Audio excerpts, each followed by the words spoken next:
अस्सलाम वालेकुम व्यूअर्स, कैसे हैं आप सब।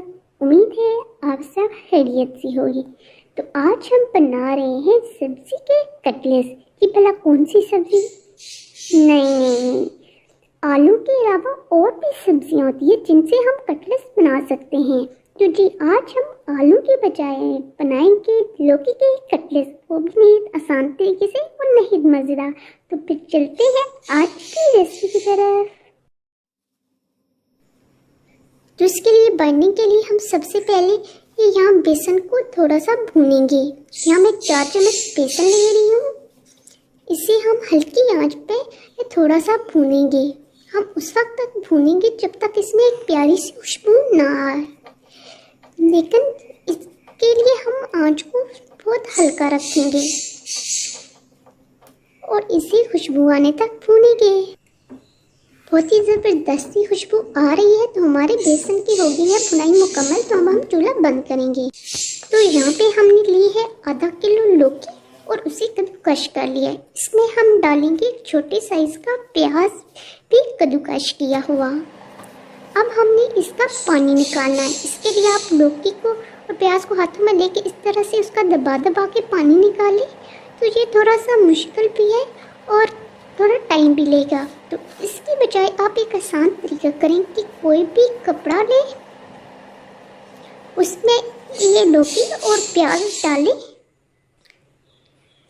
कपड़े को बंद करें और इस तरह से पोटली बना लें और हाथों की मदद से इस तरह से दबा दबा के उसका पानी सारा निकाल लें। इस तरह से पानी निकालना आसान भी है और पानी सही निकलेगा। अब यहाँ पे लगाएं थोड़ा सा जोर और पानी निकाल लें। तो अब हमने पानी निकाल लिया तो लौकी को हम करेंगे एक बोल में शिफ्ट। जहाँ हमने लौकी में से पानी निकाल लिया तो आप देखिए कि लौकी में से कितना ज़्यादा पानी निकला। अब ये जो हमारे पास लौकी है ये खुश्क हो गई है क्योंकि इसमें से पानी निकल गया है। तो अब इसकी बाइंडिंग जो है आसान होगी और जो हमारे कटलेट्स हैं वो अच्छे से बनेंगे। लौकी में पानी होने की वजह से कटलेट टूटते हैं। अब हमने लौकी और प्याज को तो मिक्स कर लिया है। तो अब हम इसमें डालते हैं मज़ीद कुछ चीज़ें। तो अब हम इसमें डालेंगे सब्ज़ धनिया 2 से 3 टेबल स्पून के आसपास और 1 से 2 टेबल स्पून पुदीना हम थोड़ा सा कम डालेंगे। अब हम इसमें डालेंगे सुरख मिर्च पाउडर 1 टेबल स्पून, धनिया पाउडर 1.5 टेबल स्पून, हल्दी 1/2 टी स्पून, गरम मसाला powder 1 table spoon, chaat masala 1/2 table spoon, lemon juice 1 table spoon.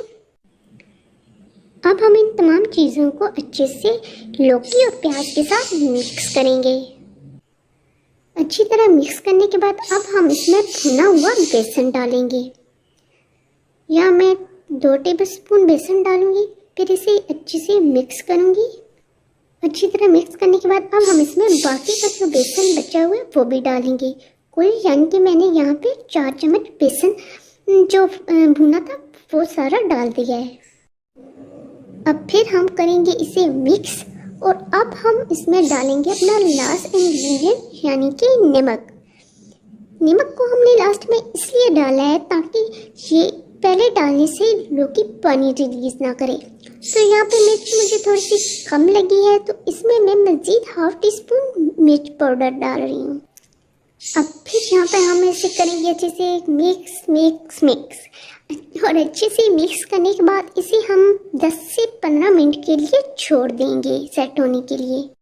तो यहाँ पे लिए हमने सुइयों का चूरा। सुइयों को मैंने ब्रीक चूरा कर लिया था और ऑयल लगी हुई ट्रे।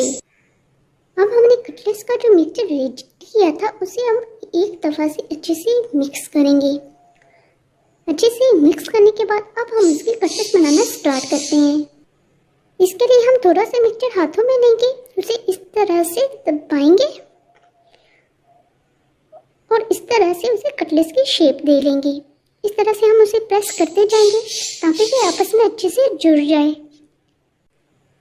अब हम इसे ऊपर नीचे से भी सेट करेंगे और इसकी शेप को अच्छे से सेट कर लेंगे।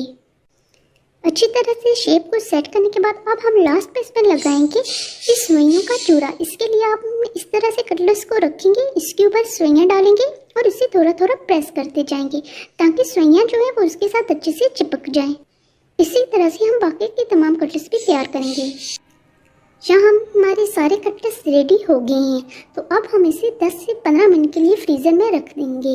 आप चाहें तो 10 से 15 मिनट बाद भी इसे फ्राई कर सकते हैं और चाहे तो इसे फ्रीज भी कर सकते हैं।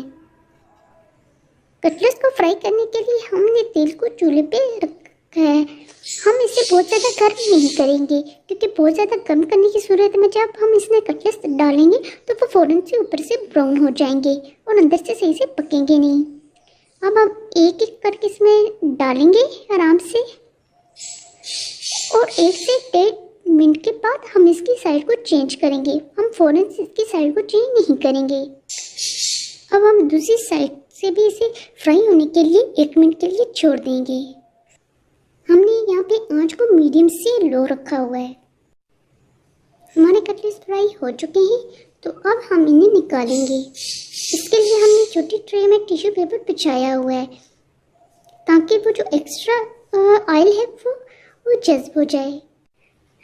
तो लीजिए नाज़रीन, हमारी आज की रेसिपी लौकी के कटलेट्स तैयार हैं। आप इसे चटनी और केचप के साथ सर्व करें और इंजॉय कीजिए।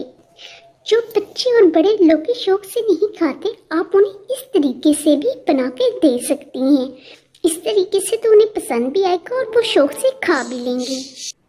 तो जनाब, अगर आपको हमारी आज की रेसिपी अच्छी लगी है तो इसे लाइक कीजिए, अपने फ्रेंड्स और फैमिली मेम्बर्स के साथ शेयर कीजिए और हमारे चैनल को सब्सक्राइब कीजिए। मिलते हैं फिर किसी नेक्स्ट वीडियो में नई रेसिपी साथ। तब तक दुआ में याद रखिएगा। अल्लाह हाफिज़।